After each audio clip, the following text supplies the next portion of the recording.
ಒಬ್ಬ ಮಗನ ಸಾಕ್ಷಿಯಾಗಿ ಹೇಳ್ತೀನಿ, ನಾನು ನಿನ್ನ ಸೂಟ್ ಕೇಸನ್ನು ನೋಡಿಲ್ಲ. ಮಗ ಅವನ್ಯಾವ ಹವ್ಯಕಿ ನಿನ್ನ ಮಗ? ಅವನೊಬ್ಬ ಕಳ್ಳ, ಅವನ ತಂದೆಯಾದ ನೀನೊಬ್ಬ ಮಹಾಕಳ್ಳ. ನೋಡು ಲೋಕನಾಥ್, ಮರ್ಯಾದಿಂದ ನನ್ನ ಹಣ ಕೊಡದಿದ್ದರೆ ನಿನ್ನ ಚರ್ಮ ಸೊಲ್ದು ಬಿಡ್ತೇನೆ. ನಿನ್ನ ಹಣ ನೋಡಿದ್ರೆ ತಾನೇ ನಾನು ಮಾತನಾಡುವುದು. ಆದರೆ ತಡೆ ಮಗನೇ.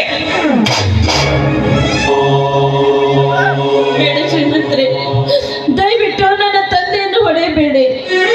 ನಮ್ಮ ಮಾಲ ಮಾರಿದ ಹಣವೇ ನನ್ನ ತಂದೆ ತಂದಿಲ್ಲ ಅಂದಾಗ ನಿಮ್ಮ ಹಣ ಎಲ್ಲಿ ಹೋಯ್ತಂತ ಅವರು ಎಲ್ಲಿಗೆ ಗೊತ್ತಾಗ್ಬೇಕು. ದಯವಿಟ್ಟು ನಿಮ್ಮ ತಂಗಿ ಅಂತಿರುವ ನಾನು ನಿಮ್ಮ ಕಾಲಿಗೆ ಬಿದ್ದು ಬೇಡಿಕೊಳ್ಳುತ್ತೇನೆ. ದಯವಿಟ್ಟು ನನ್ನ ತಂದೆಯನ್ನು ಹೊಡೆಯಬೇಡಿ. ಸೂರ್ಯನೆಂಬ ಹಣ್ಣನ ಅಭಿಮಾನದಿಂದ ಕಿಸಿ ಕಳ್ಳತನ ಮಾಡಿದ ನೀವು ನನ್ನ ಪಾದ ಹಿಡಿಯುವ ಯೋಗ್ಯತೆ ನಿಮಗೆ ಎಲ್ಲಿಂದ ಬರಬೇಕು? ನನ್ನ ಹಣ ಕಳೆದುಕೊಂಡ ಸೇಡು ಹುಕ್ಕುತ್ತದೆ. ಲೋಕನಾಥ್, ಒಳ್ಳೆ ಮಾತಿನಿಂದ ಹಣ ಕೊಡ್ತೀಯೋ ಇಲ್ಲ ನಿನ್ನ ಮಗಳನ್ನು ಕಚ್ಚಿ ಮುಟ್ಟಿಸಿಬಿಡ್ಲ. ನ್ಯಾಯವಾಗಿ ನನ್ನ ಮೇಲೆ ಅಪರಾಧ ವರಿಜ ನನ್ನ ಮಗಳ ಮುಟ್ಟಲು ಹೋದರೆ ನಾನು ನಿನ್ನ ಹೊಟ್ಟೆ ಮೇಲೆ ಕಾಲಿಟ್ಟು ಪ್ರಾಣ ತೆಗೆದು ಬಿಡಲಾರ. ಪ್ರಾಣ ಲೇಪಡಕ್ಕುಂಡೆ ತಿನ್ನಲಿಕ್ಕೆ ತುತ್ತು ಕೂಳು ಇಲ್ಲಿದ್ದರು ಎಷ್ಟು ಸಕ್ಕ ನಿನಗೆ? ನಿನ್ನನ್ನು ಮೆಟ್ಟಿ ಸೀಳಿಬಿಟ್ಟನೋ ಎಚ್ಚರ. ಮುದುಕ ನನ್ನ ಮೆಟ್ಟಿ ಸೀಳು ಹಾಕುವ ಕೆಟ್ಟ ಸುಳ ಮಗನ.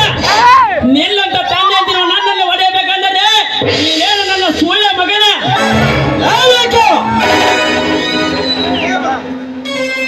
ಏ ಬಡವ,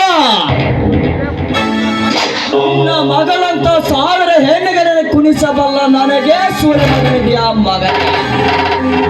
ಲೇಸಲಿಗೆ ಯಾಕಲಿ ಮುದಿ ಗೋಬ.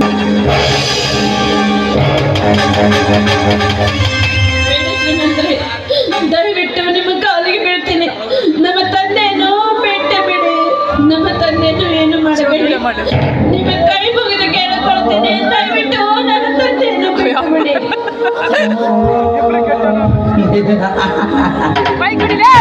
ಬಿಚ್ಚಿ ಬಿಡಿಕೆಯೊಂದು ಅವನನ್ನು ಕಟ್ಟಿ ಹಾಕಿಲ್ಲ ಜಯಶ್ರೀ. ಹೊಚ್ಚು ಕಟ್ಟಾದ ನಿನ್ನ ಸುಂದರವಾದ ದೇಹ ನಪ್ಪಿ ತೊಂಡೆ ಹಣ್ಣಿನಿಂದ ತುಟಿ ಕಚ್ಚಬೇಕೆಂದು ಬಂದಿದ್ದೀಯ. ಬಾ ಬೇಗನೆ ಎನ್ನ ತೋಳ ತಕ್ಕಿಗೆ.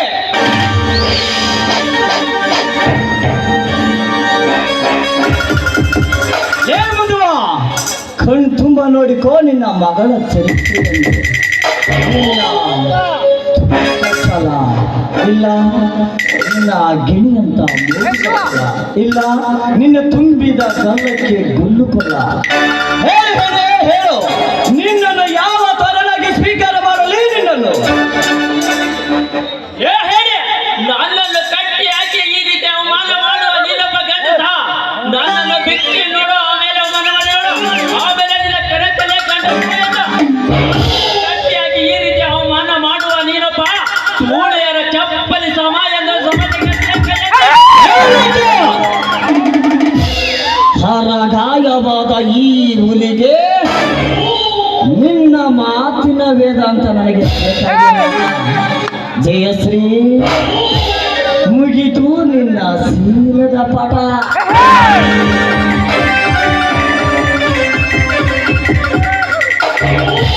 ವಯಸ್ಸಾದ ಮುದುಕನನ್ನು ಕಟ್ಟಿ ಇಂಥ ಅಸಹಾಯಕ ಸ್ಥಿತಿಯಲ್ಲಿರುವ ಒಂದು ಹೆಣ್ಣನ್ನು ಬೀಸಿ ಅರೆಸ್ಟ್ ಮಾಡಿ.